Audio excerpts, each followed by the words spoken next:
Welcome back. We are discussing US curbs on military aid to Pakistan. Maria, do you think that has Pakistan not done enough to remove, if there is any trust deficit between Pakistan and the United States currently? I think we have done more than what we should have, but I just wanted to add the fact that we are taking a very extra regional perspective on a very, regional, or for example, internal dynamic of the problem.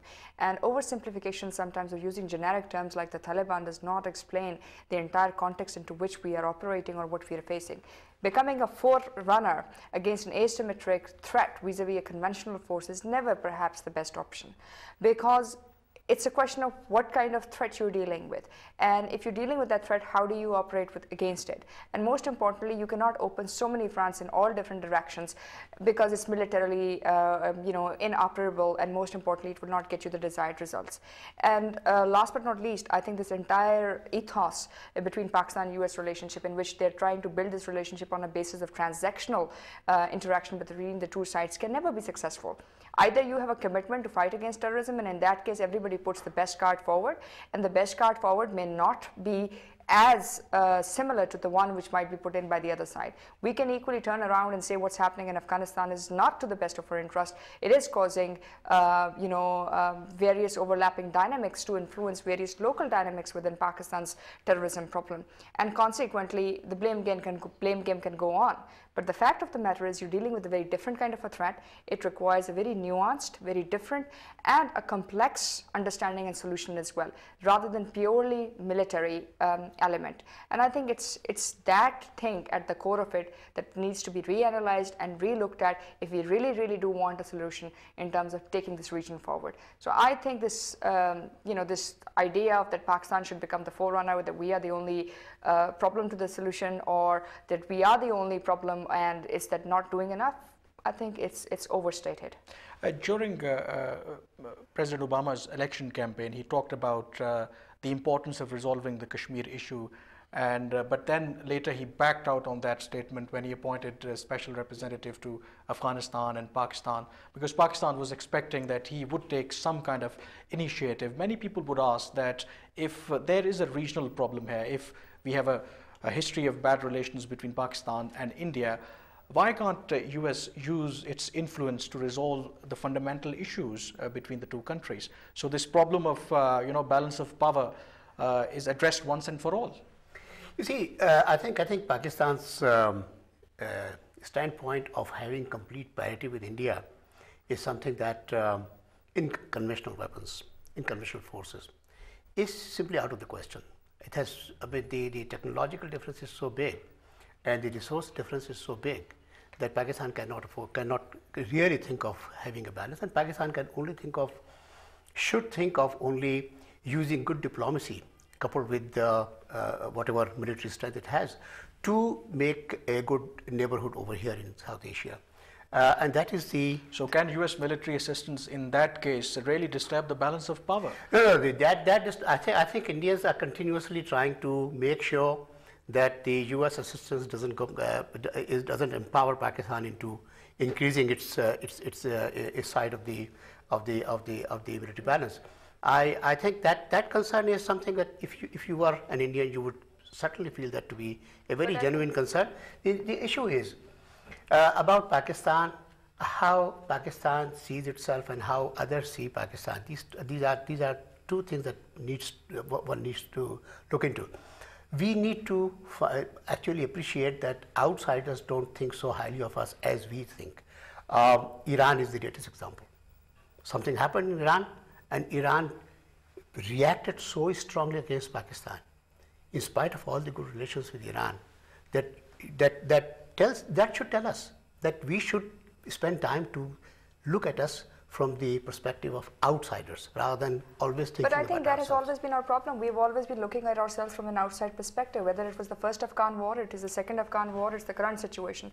And then we bring about changes so abruptly sometimes in our policies without looking at the repercussions which are going to follow for generations to come. To do, but the point is that we need to have a balance, sir. You have to. I mean, you cannot really continue to think that no, we are not to be blamed, others are to be blamed. No, sir. I think the question at the end of the day, Dr. Saab, is always a question of striking the right balance, and also understanding that we are existing within the region, we are existing within the country, and we do have a social cultural context, and it is in that socio cultural context that we should make our policies which become more palatable and acceptable to the people. But are we really striking a right balance at this moment? Because this is, again, even today, Maldivian president has accused that some of the militants that are operating in Maldives are being trained in Pakistan and Afghanistan.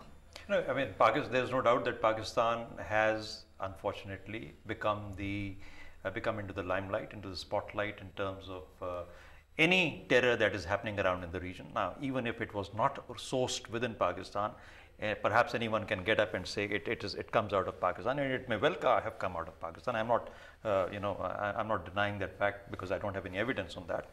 But let me come back to the issue of the balance convention within the balance of power within the conventional forces. Absolutely key to have a certain amount of balance that has to be maintained within the region. Now, it is well understood that Pakistan can never match up to the conventional military capability of India. And that should be taken out of question. That's not possible because of the resources that it will need. Certainly, we don't need that. However, we must understand that a certain level of disparity, it must not be exceeded. Because if you exceed that, where does it impinge upon? It impinges upon your strategic nuclear instability. It feeds into the nuclear instability regime. So therefore, to ensure that your larger strategic nuclear stability is ensured, you've got to maintain that particular threshold of conventional match-up, not really to the same level, but to a certain degree. And what is the role of the United States to maintain that kind of right? It's very interesting. You know, when you look at this, the United States will never make you strong enough. Neither will they ever give you so much so that you can actually match up at the same level with the Indian military. That's never going to happen. You'll need a lot more to be able to do that. But to be able to defend yourself and ensure that you do not become a sitting duck for the Indians, and they do not find on every passing day to come and do what they want to do. And they must understand that there is enough deterrence that is available within Pakistan to ensure that that doesn't happen at the conventional level, is what Pakistan must work on. And that will feed not only to Pakistan's conventional stability regime, it also feeds absolutely directly into your threshold stability. But United States' primary concern at this moment is that they want Pakistan military to use all their resources to defeat Al-Qaeda and Taliban. And one American congresswoman also pointed out that US should seek guarantee from India that during that time India will not attack Pakistan. Do you think such kind of guarantees are required?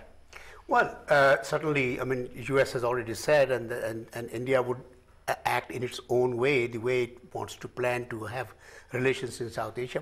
But let us also be mindful of the fact that American assistance is not just for fighting Al-Qaeda and Taliban.